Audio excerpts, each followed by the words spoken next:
Ali, it's always good to see you, my friend. Today we're going to talk about something that's super important, and I don't think it's talked about enough, but it's how to naturally and authentically connect with people. Probably a very timely topic now more than ever as well, given what we've all gone through over the last few years, and there's a lot more of our interaction that happens digitally, which is powerful because it unlocks relationships that have no geographical barriers. But at the Right. same time, it makes it all the more important that what we do is done authentically. I'd love to hear your thoughts on this topic. How do you bring authenticity to everything you do?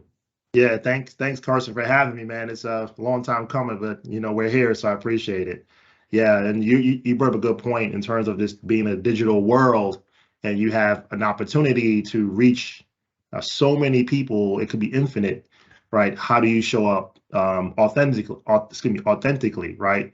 And so, prior to our conversation and before this, I know you and I were talking, offline about why don't we naturally do the things we do outside of work, right? Whether it be strangers, our friends, peers, bring that same level of conversation and style to what we do formally here at Microsoft or wherever you're working at.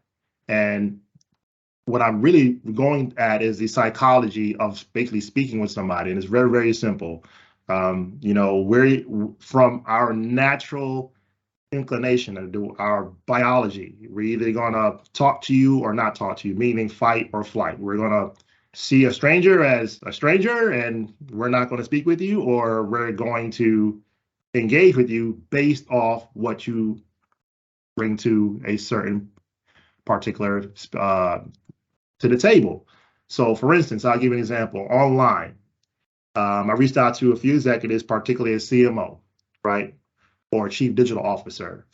Go to a landing page, do a quick, I shop, carry myself through the experience from going to a landing page, buying something, checking out, and then just following that whole process through the customer service, through that whole entire channel. If I see something that's off, I would reach out to the chief digital officer, tell my experience. Hey, I was on your site. I saw this. This is one thing we can do better. Would you like to, have a conversation? And that's really something I'm basically sharing with them of what I did on their site.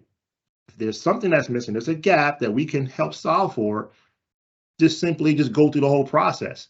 That's really one way of connecting, but that's really much more or less threatening than me coming directly and saying, hey, this is what I do. This is what my company does. Can we connect? That whole fight or flight. I love that. I feel like a lot of us, and it's human nature because we try to do what's easiest in a lot of situations, but I think a lot of us have gravitated toward the lowest common denominator. It's easy if you connect with somebody on LinkedIn or you send somebody an email to sound like the probably 1,000 other sellers that are reaching out to the exact same person. It's like what you just described is powerful because you showed up differently and you showed up with immediate value. You showed up with unique perspective. You showed up with something that's near and dear to what matters to them. You're at the pulse of their business right now because you're able to offer commentary on their process. You're a consumer, but at the same time, you also have unique perspective and value about what you might be able to do differently. And you're also giving without any expectation of receipt. I think what you've done here and what you've outlined, Ali, is like the ability to like create this relationship, create this dialogue, but you're not showing up saying like, hey, here's all the things that I think I can do for you. No, it's here's some perspective. This is my experience, and here's some thoughts that I had. And then I'd be welcome to a conversation. Understand how you can serve and be at the pulse of what these folks care about. And that's the way to get in the door. Absolutely, absolutely. And I say you thank you for for continuing with the conversation, but you're right. You're totally right. And that was like one exercise, but I found it to be the easiest way to particularly break down barriers with strangers is to, like you said, offer something, do your homework. And that's another thing about like showing up. Um, Another thing about, this is an analogy about dating. If you want to particularly say dating, you meet somebody online, y'all exchange some pleasantries, and then you want to meet face to face, but you want to kind of get to know who you're basically meeting before you meet with this person. we don't, why would you not do that? When I can't say why not, but it feels as we do it something differently than what we would do outside of work. And that's probably a poor analogy about dating, but it's one that if I am into someone, I will want to get to know a little bit more about them before I formally engage them. So, and the best way to do that naturally is to be a customer's customer. If you're in retail, go to a store. If you're in manufacturing, try to go to a site. Just learn just some little tidbits you can share about your experience will go a long way. The other thing is if you're not doing that, I am big. You're talking about you're a LinkedIn guru, you're a LinkedIn guy like me. Is you'd be surprised how much information people give to you about themselves on LinkedIn. I think the number one thing about showing up authentically or just showing up, being more personable, is again that whole finding information is, for instance, if you're on an executive site, you're following an executive and they're posting something, they're posting things all the time, that gives you great intel about this person, their insight, what they're like, their frequency, how often, who they're connected with, who's engaging, who's interacting. You can do all of that naturally on LinkedIn and be plugged into their ecosystem where just by responding, hey, I saw you posted this caught my eye. I found this article fascinating. I tend to agree with the same sentiment, right? Things of that nature. You can send them a direct email in that manner, and it doesn't show up as threatening to where, again, stranger danger, I'm going to run from you because I don't trust you, right? So I love that so much. So one of my favorite sales movies is Wall Street, and there's a line in there, Gordon Gekko says it, the most valuable commodity is information. And you're so right. And I think where we mess up is we're lazy in this process. I get connected with somebody and I want to send them, I want to almost like verbal vomit everything that I feel like my company can do to fix everything that might ail them, but I know nothing about them.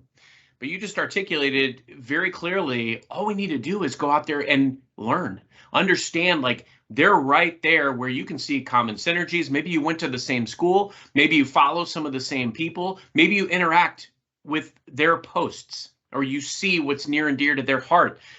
I think showing up in a way that you can start right out of the gate, talking about things that are in common, things that are at the pulse of their organization and what matter most, and then sellers are storytellers. So you ultimately want to show up and say, hey, I saw that you engaged around this. I saw this and I thought of you. Would love to get your perspective. Dropping that is a heck of a lot different than trying to sell in somebody's inbox. Right. And so sending articles shows that you're paying attention. And if you show up differently, you have a higher probability of not falling into their process, which is, the other 999 of the 1,000 sellers that reached out to them that get deleted. Right. Right. And to your point, that's even become more and more challenging, the channels, the way to engage because of the 99.9 people who are ruining for everyone else. So getting someone's attention now is going to be that much more difficult. Attention spans are short. People are busy.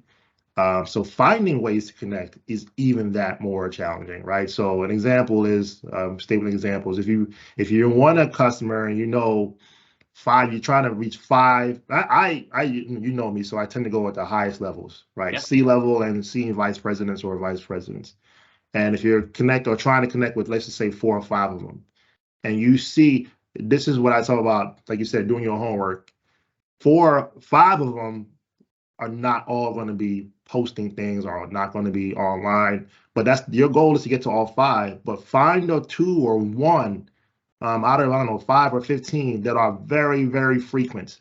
They are the ones that will more answer to you than the ones that like they haven't posted anything in 2 weeks or a month, or trying to email them, but like you said, it's a sea of sameness. So they just basically, it's spam. They don't check that. You don't have their mobile number. They're not really that much deeply connected within their organization yet. So that's going to be a challenge. So you got to, like you said, narrow it down to the people who are naturally like you, psychologically, who are engaged online, right? You're going to find the likeness. And again, bring that same mentality we do. This is not anything that I'm saying that's complicated. It's more so how you would naturally engage with somebody if they were a stranger. Again, back to the dating analogy, if you are dating, you're not going to date 12 people at the same time. You know, you have to find one or two to take to dinner. And from that, you're off to the races, so to speak. So. Yeah, you know what's interesting about that is like I won't shy away from any way of unlocking the door. So like I may use LinkedIn or email or some kind of a referral to get that initial touch point.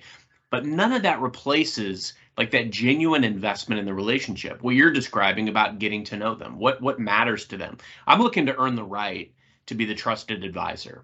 And the way you show up, it's going to differ by every individual because guess what? They're all individuals. I had a situation a few years back where, executive wouldn't give me the time of day. And I did my homework, found out that they were a very prolific blogger and speaker. They were on podcasts. So I actually connected them. I offered to connect them with one of our executives that fell in a similar realm.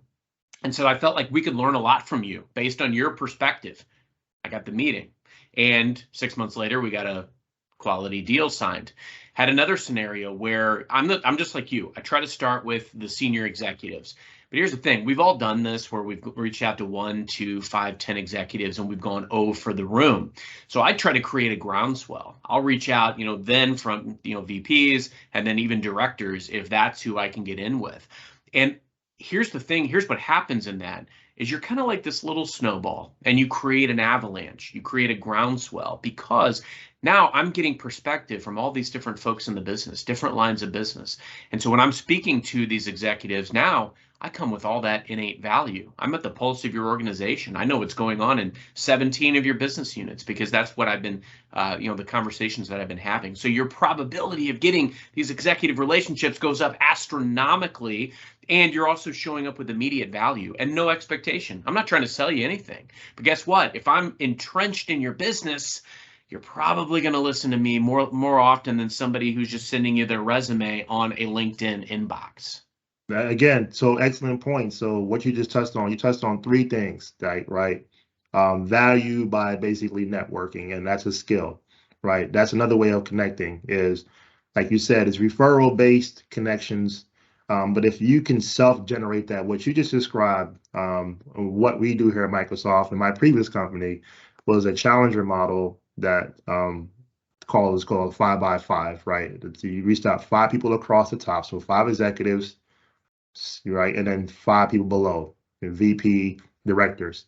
And the goal with that is they found the research is if you're talking to a minimum of 25 people within a set account, naturally, like you said, creating that groundswell.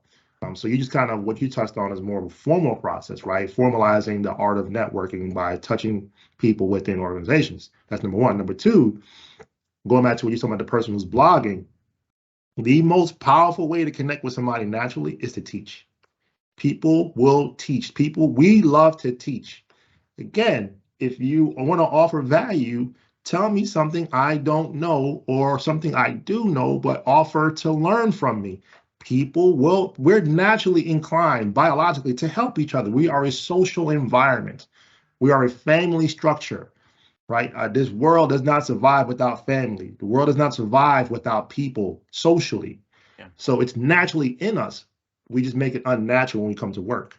And so and some people like, okay, can I do what I'm doing? Yes. Teach. People love to teach.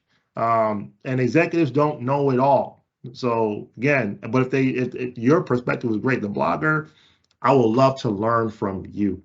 Where can we start? Right? Great way to connect. No, you nailed it. It's meeting people where they are and it's showing up differently. And I think a lot of people don't know where to start. That's the challenge. They think, oh, well, I need to go out and I need to have a social presence. If I, make a post or make some posts, like people are going to buy from me. Well, that's not how it works. Everything that you do needs to be structured around how do I reach out, connect, naturally and authentically connect with people. That's it. Because people, it's relationships and resources. That's it. That's what leads to success in life, career, selling, whatever you're doing. And I think a lot of people don't know where to start. But if you start thinking about who are the relationships that I need, whether I'm looking to get a job and I need to create relationships with lots of people that might want to hire me, or it's I'm trying to sell a product and I need to reach out to these executives. And I loved your kind of your visual graphic there of like, reaching out across across the lines of business, but also being able to go into those organizations, director, VP, C-suite. And if you do that, if you plant yourself and you show up looking to inform and find ways to stay top of mind. See, I've found success in my career not because I'm smart, because I'm definitely not one of the smartest people in the room in this company. I beg to differ. Well, thank you. But I've been resourceful. It's knowing what's the value, what are the resources that I can bring to bear, and then how can I find ways to build communities around what we do? And that's really what it's all about. I know we're coming up on time here. Anything else, Ali, that you want to hit on before we sign off today? No, I appreciate the quick chat, and maybe we can do this again. But yeah, it was just be like, there's a way. Just don't forget that we're people. Like, and I say not you, so we, like, so we can stop with the, like you said, the generic emails, trying to hound people. Again, it's that whole fight or flight mechanism, right? I will engage with you if you are naturally engaged with me. If you find ways to teach, to educate and teach, or do, right, activity. There's nothing that beats your own activity. Take your own work and have it work for you. So again, if you're be the customer's customer, learn that process. It's going to take a little bit of time, but it's worth it in the end because it's a natural way to show up, right? You can't beat that. Or then, like you said, the analogy you gave is find your way to naturally work your way into a company, and then work your way up or laterally, right? So those three things, you got to do one of them or three of them or two of them, but try to do one of them.